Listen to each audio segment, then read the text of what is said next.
Hi everybody, it's Honest John again. Now, what happened at Franklin Regional High School Wednesday was horrible. 24 people were injured by a 16-year-old sophomore who had just went nuts and started stabbing anyone he could reach in a crowded hallway. He didn't have any particular target in mind. He just slashed and stabbed at anyone near him.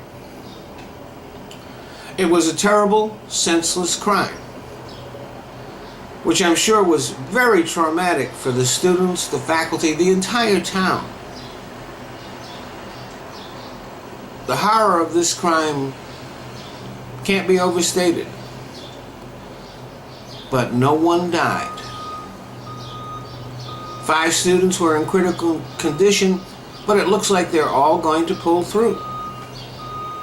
And the reason why this is a mass assault instead of a mass murder is clear and simple. The kid didn't have a gun.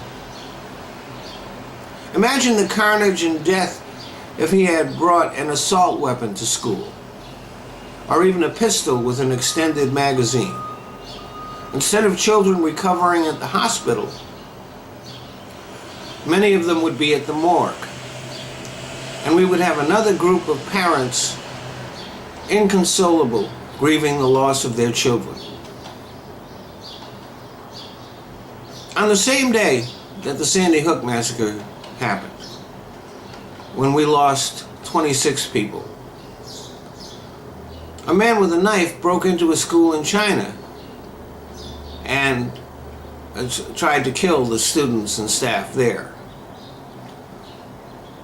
And no one died there either. Now, every year people are murdered with knives, axes, hammers, and other objects. That's true. But if you're going to commit mass murder, a gun is definitely the way to go. And for those idiots who scream about the Second Amendment every time sensible gun regulation is brought up, the Second Amendment doesn't ban background checks. It doesn't ban limiting the size of magazines, and it doesn't ban gun registration. In fact, an argument can be made that the words "a well-regulated militia," which begin the Second Amendment, may actually mean that the Constitution mandates a national gun registry. Now that may be a stretch, but it's nowhere near as big a stretch as money is speech and corporations are people. We the people should make an issue of this in the next election. We should be asking our congressmen if they have the guts to stand up for the NRA. To the NRA. I mean, our Congress refused to vote to ban people on the terrorist watch list from buying guns. You can be a full-fledged Al-Qaeda member, come to America and buy guns legally.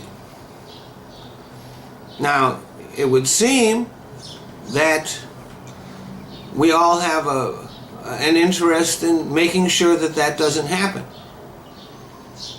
But the NRA was against it, and they intimidated our politicians. Now, why the NRA